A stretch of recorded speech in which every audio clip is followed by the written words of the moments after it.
Bonjour à tout le monde, bonjour Gilbert, Salut. bonjour Monsieur Brissette. Alors on se trouve dans un superbe village qui s'appelle Fillières. Nous sommes à quelques kilomètres de Longwy, entre Villerue et Longwy. On est dans un village qui compte à peu près 500 habitants. Il y a énormément de choses à voir dans ce village et notamment ce fameux musée campagnard, le musée campagnard agricole, auquel on va réserver quelques minutes parce qu'il faut vraiment le détour. Ça vaut le coup. Alors, Monsieur Brissette, pendant que le tracteur passe, bonjour. Est-ce que vous pouvez nous dire quand est né ce musée et quelle est la vocation de ce musée? Le musée a été créé par mes soins et puis avec un comité au mois d'avril 1978. Alors, ce musée s'est fait pour conserver le vieux matériel de la campagne. Et c'est avec des bénévoles. Parce que ici, Fillières, ça a une vocation véritablement rurale agricole.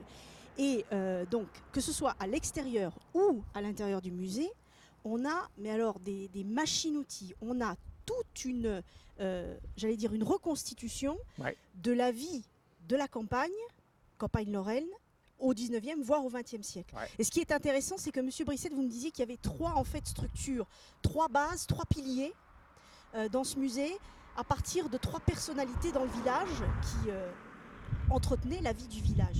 Oui, dans le temps, il y avait le curé, il y avait le maire, le garde champêtre et puis l'instituteur. Voilà. Ça, Alors, c'était tous les... c'est le coup classique, ça, de tous les villages. Les c'était personnes comme ça. qui dirigeaient un village. Et tout passait par eux. Ouais. Alors, nous, ce qu'on vous propose, c'est d'aller faire un petit tour à l'intérieur du musée, parce que On y va. Gilbert, on a... Oui, il y en a pas mal de choses. Il y a pas mal de voir. choses à voir, mais surtout, moi, je voudrais qu'on insiste sur l'état de conservation des machines, la reconstitution qui est faite de cette vie rurale, et puis surtout le dévouement, parce que tout ça, bien entendu, Monsieur Brissette, est basé sur le bénévolat. On est bien d'accord. On va aller faire un petit tour. Alors, Monsieur Brissette, moi je vois noter l'association Les Asseux de Lorraine, musée campagnard agricole. Que sont les Asseux? Alors, dans le temps, les anciens, ils disaient « fous-moi cet asseux en l'air, ces vieilleries, ces vieilles choses ». Alors, j'ai trouvé original de trouver le mot-là, puisque je l'ai entendu par mon beau-père, qui était ancien cultivateur, petit cultivateur. Alors, j'ai dit, tiens, on va prendre le terme « les asseux ». Voilà. Alors, ça s'écrit avec un X ou avec un S. Ça dépend des coins de la Meurthe-et-Moselle. Ben, voilà, tu as vu un petit peu tous ces gravures-là? Ça vient de où, tout ça? Alors, on va laisser la parole à Monsieur Brissette, parce que ce sont des gravures, mais vraiment d'une qualité exceptionnelle.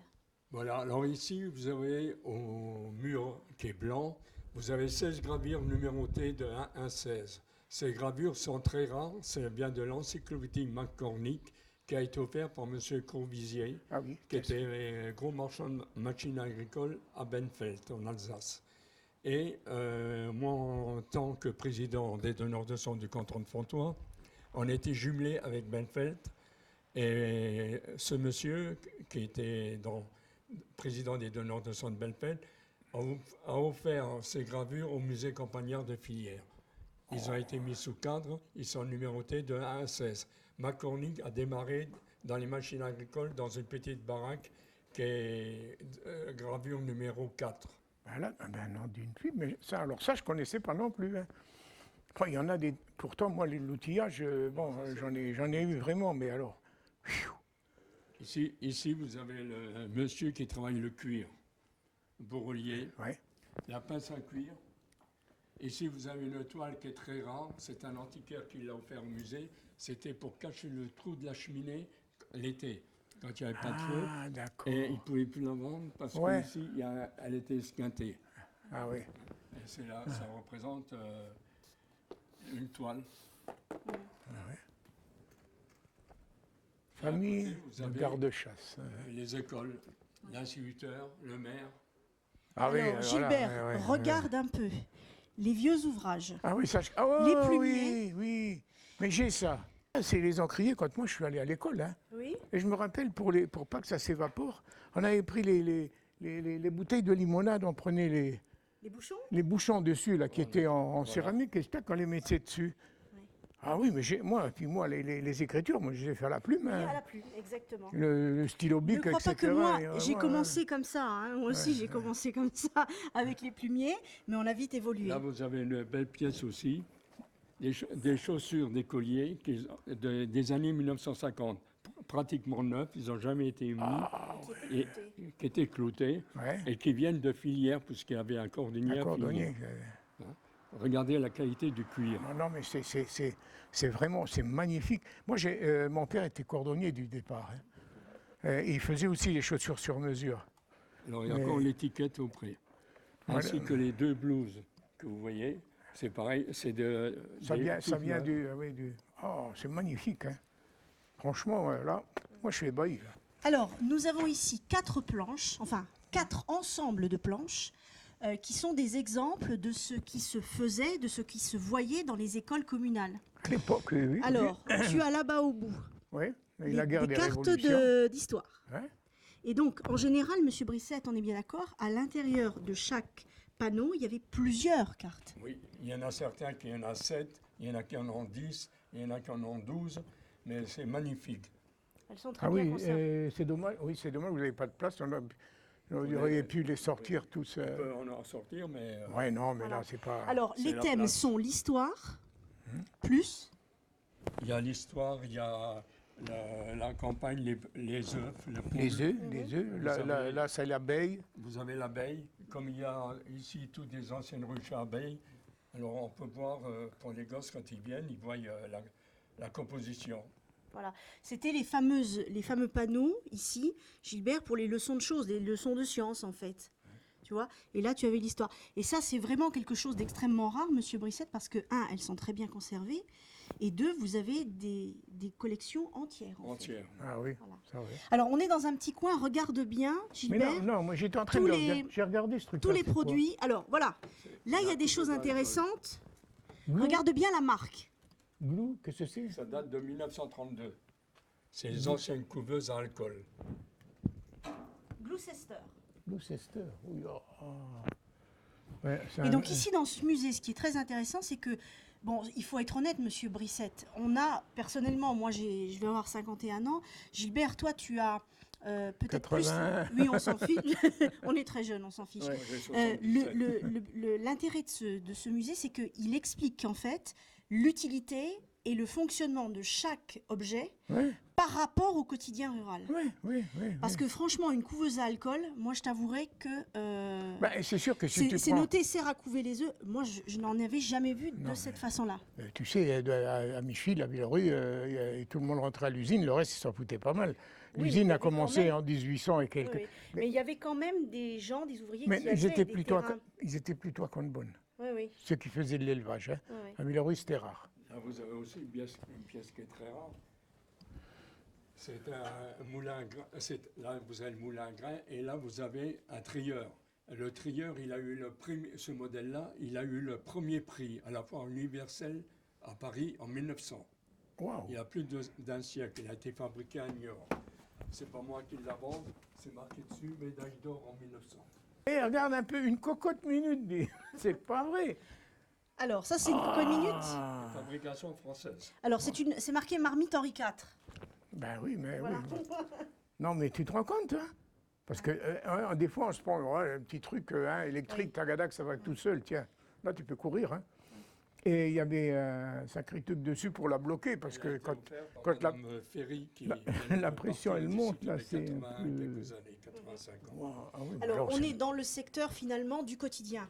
Donc, on a des marmites, on a les récipients pour le lait, on bidons. a donc les mesures à lait, on a tout ce qui concerne aussi, Pour les meules, les couteaux à choucroute, voilà, tout ce qui était Et un peu les le quotidien. Et Même l'ancien les jeu de quilles. quilles. l'ancien jeu de quilles avec les boules. Mais les quilles.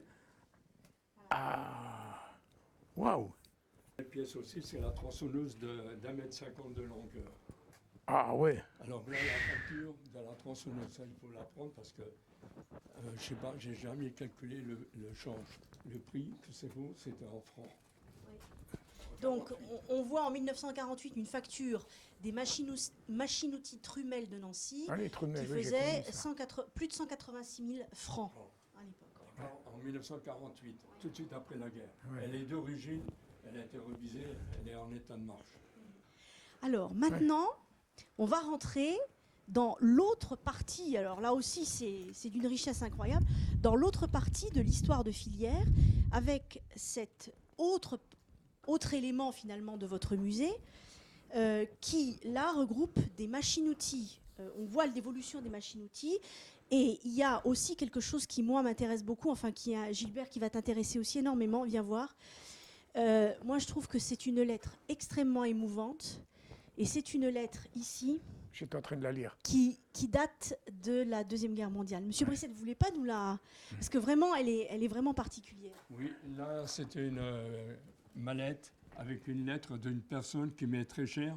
C'est une amie qui est artiste peintre mondialement connue, puisque c'est Suzanne Savary, qui a été la seule femme qui a été citoyenne d'honneur de la ville d'Odessa, une ville de plusieurs millions, plus d'1 million d'habitants. Et elle s'occupait énormément d'œuvres, des livres de Napoléon, tout ça qu'elle a offert dans les universités d'Odessa. Alors c'est pour ça qu'elle a été nommée citoyenne d'honneur.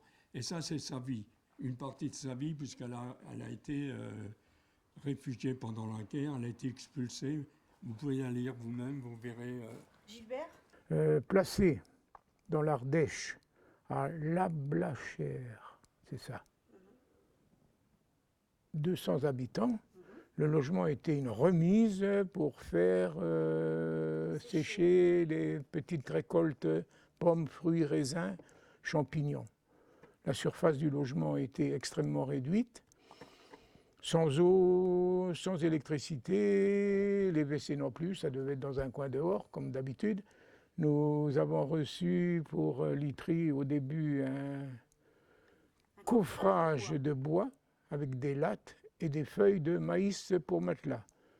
Dans le mois suivant, nous avons eu 2 sommiers en métal de l'armée, avec la couverture 6 jointes, militaire aussi, grise et très lourde, avec des ustensiles de l'armée, tasses en métal, assiettes, etc. Pour recevoir de la nourriture, nous allions au café Auberge à 200 mètres environ avec ce fétou en terre, ça doit être ça. Voilà, le fétou en terre cuite. Le fétou, une terre cuite que l'on nous donnait contre paiement, bien sûr, mais nous n'avions rien. Le fétou rempli d'un bouillon avec quelques carottes et des pois chiches. Voilà. Pour 3 jours de la semaine. La petite cruche émaillée À côté. de couleur orange était aussi à la Blachère. C'est tout mes souvenirs de guerre. Après la guerre, nous étions dans plusieurs régions de la France, notamment à Nice, dans un petit appartement de ma grand-mère décédée. J'ai étudié le violon, 12 années, les beaux-arts, et j'ai travaillé peu de temps dans la pharmacie. Mon premier salaire fut pour l'achat de ma valise. Elle est en bois, elle a beaucoup voyagé. C'est super. Donc, ça, en fait, c'est En finalement... quelques mots, elle a presque dit tout. Elle raconte tout pendant la guerre, quoi, 40-45. Elle n'a jamais eu d'enfant puisqu'elle a tellement souffert pendant la guerre. Mais c'est aussi le destin un petit peu. C'est pour ça aussi qu'on est dans ce village, Gilbert et Monsieur Brisset. Je pense que vous ne me contredirez pas en disant que Filière, que ce soit la Première ou la Deuxième Guerre mondiale, a été un village lorrain où il y a eu une très grosse bataille en 1914 et surtout, en 39-45, il y a eu énormément de personnes évacuées, Gilbert, puisque toi tu en es aussi un témoignage moi aussi, j'ai été vivant. évacué, vivant. Voilà. Et on a ici, Monsieur Brisset, un certain nombre d'autres matériels. Alors, pour commencer, parce que celui-là, je l'ai vu en rentrant. T'as vu le traîneau, là? Oui, vas-y. C'est un traîneau. Mais le cheval, et 2 places derrière, 2 places devant. Et même ici, en plus. Il vient de Ville-au-Montois. Il vient de Ville-au-Montois. Parce que dans le temps, il y avait beaucoup de neige. Oui, c'est vrai. C'est vrai. C'est vrai, oui, oui. Hein. Et alors, ce qui est intéressant, c'est que vous m'avez dit, par exemple, vous aviez du matériel donc, du début du XXe siècle, comme par exemple cette ancienne batteuse. Et on a l'évolution, et c'est ça qui mériterait un peu plus de place dans ce musée. C'est de montrer l'évolution, par exemple, du matériel agricole, de ce qu'un chariot devient. Ouais. ce qu'une batteuse devient. Et c'est un petit peu dommage. Il est magnifique ce musée, il mériterait Ouais, véritablement beaucoup plus il manque de d'espace. place, quoi, c'est tout. Hein. Voilà. Le problème est là. Là, vous avez ici le manège à cheval.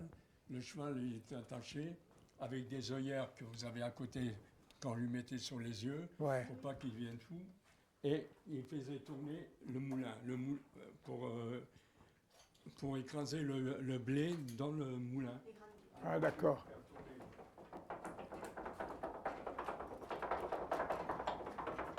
Ah oui. Et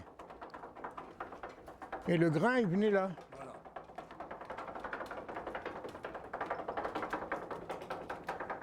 Alors ce moulin à grain, il a été découvert à Vézelise, à côté de Nancy. C'est la propriétaire avec les affaires culturelles qui nous a envoyé une lettre si on voulait venir le voir, le prendre. Et avec le comité, avec M. Claes, qui était notre plus dévoué du comité, malheureusement il est décédé. C'est lui avec 2-3 membres du comité. On a pris une camionnette, on a été le défaire, couper la pierre qui était dans le sol et le blanc comme il était au départ, dans la grange. Ah, vous aviez pris... Là, on a été complètement le démonter et le ramener ici. Ah, oui. Et on a mis pièce par pièce. Bon, il y avait 2-3 pièces qui ont été changées parce que c'était archi vermoulu. Mais autrement, la pièce est complète comme elle était. Magnifique.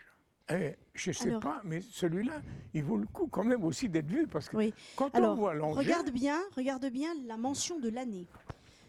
Tracteur Austin à essence de 1922. Le premier tracteur à gasoil a été inventé par les frères Casani en 1927. Alors, le tracteur que vous avez là, c'est un Austin de 1922. Le premier tracteur Austin a sorti en 1918. Celui-là, il a travaillé dans la Champagne et après, il a travaillé sur l'Anguillan. C'est 3 familles qui se sont rassemblées pour l'offrir au musée. La famille Fontaine, Maigret et Richy. C'est des gens de l'Anguillan et de Bréhin qui l'ont offert au musée. Le premier tracteur à gasoil, il a été inventé par les frères Casani, les 2 frères, en 1927. Avant 27, il n'y avait aucun tracteur à gasoil. C'est eux qui ont inventé le premier procédé pour le gasoil. Et donc là aussi, on a affaire à un tracteur qui vient de Austin. Donc c'est du... C'est anglais. Oui, c'est anglais, ça. Alors ça remplace le pneu. Je ne sais pas si vous avez vu. Oui, c'était mais c'est super. Alors avec ça... Pour rouler sur la route, il n'y avait pas de route goudronnée. On enlevait la goupille et on roulait sur le bandage lisse. Ah oui, d'accord. Voilà. Ouais. Ici, vous avez des herses en fer. Les herses en fer, ils ont été inventés par Puzna, une fabrique française, en 1913. Avant, il y avait des herses en bois, entièrement en bois. Que vous avez tout là-haut, près du pilier. La poutre en haut, les herses entièrement en bois. Oui, ils sont là-bas, on les voit là-bas. Les trous sont faits et les dents sont mises dans les trous. Alors souvent, c'était trop léger, il fallait mettre une pierre pour pas que ça bougeait. Ouais. Et après, il y a eu les herses bois et fer que vous avez contre le mur. Ah oui, celle-là aussi. Oh, moi, j'ai vu les paysans qu'il y avait dans le temps à Conbonne. Il n'y avait pas de tracteur, ils faisaient tout au cheval. Hein. Alors, Monsieur Brissette, on est devant une autre pièce qui est quand même là aussi assez impressionnante, qui est une voiture. C'est une petite charrette. Une charrette tirée par l'homme ou la femme. Alors dans le temps, chaque famille, dans la campagne, avec la petite charrette pour aller chercher des pommes de terre, chercher des fagots, chercher des bricoles. Ouais. Et vous avez une très belle charrette qui vaut très cher parce que c'est une grande charrette, toujours tirée par un homme ou une femme. Et la charrette-là nous a été offerte par le docteur Mangin de Briey, qui est décédé maintenant, qui nous a fait don de cette charrette, ainsi que du rouleau en bois qui est au coin. Alors ça, c'est une charrette qui est très très rare, en parfait état. Vous avez la petite charrette Lorraine, tirée par un cheval. Au fond, vous avez un tombereau, toujours tiré par les chevaux. Ah oui, le fameux tombeau, ça je me rappelle. Oui. On mettait les betteraves, les pommes de terre, tout ce qu'on avait besoin. Et la petite charrette Lorraine que vous avez là, c'est déjà des gens qui étaient assez aisés, qui avaient, ils n'avaient pas de cachette, de calèche, mais s'occupaient de la petite charrette pour aller se promener de temps en temps, pour aller au marché. Et juste une dernière question, parce que moi, ce qui m'intéressait aussi, c'est de faire comprendre aux gens, comme moi d'ailleurs, je m'intègre au groupe, quelles étaient les cultures, enfin les productions agricoles qu'on pouvait trouver dans la région. Ici, ils faisaient beaucoup de blé, d'avoine, ils faisaient des pommes de terre, ils faisaient des légumes, des betteraves. Betteraves aussi, oui. C'était de la grosse culture. Ici, dans le temps, il y avait au moins une quinzaine de cultivateurs qui avaient de 20 hectares à 50 ou 100 hectares. Maintenant, ils ont tous 200-300 hectares. Ben, nous, mais le nombre, il y en a très peu. Maintenant, ils sont peut-être à 6-7. Oui, voilà. Et si, question de vaches, il n'y en a plus qu'un seul ou deux qui a des bêtes. Les autres, ils ont que du céréal. Nous arrivons au terme donc de cette présentation du musée Campagnard, un musée Campagnard qui est illustré d'un certain nombre de tableaux, puisque le musée Campagnard accueille également, Gilbert, des expositions temporaires, mais des expositions picturales. Et Monsieur Brissette, je voudrais juste qu'on rappelle, parce que ce musée, il a besoin de s'agrandir, il a besoin de vivre. Il est ouvert quand finalement? Il est ouvert tous les dimanches du 15 avril au 15 octobre environ. Et il est ouvert la semaine sur demande pour les groupes, les rallyes promenades et les écoles. Alors, concernant l'ouverture de ce musée, vous pouvez juste nous rappeler le numéro de téléphone auquel on peut vous contacter, parce que c'est par vous que donc passent toutes les visites. Oui, alors vous pouvez écrire au musée Campagnard, 45 Grand Rue à Filière, code postal 54 560, chez M. Brissette. Sinon, vous pouvez appeler au téléphone au 03 82 25 00 72. De préférence entre midi ou le soir. Merci beaucoup en tout cas pour cette très très belle visite. Ça vaut vraiment le coup de venir à Filière. Baladez-vous dans le village et venez, arrêtez-vous au musée Campagnard.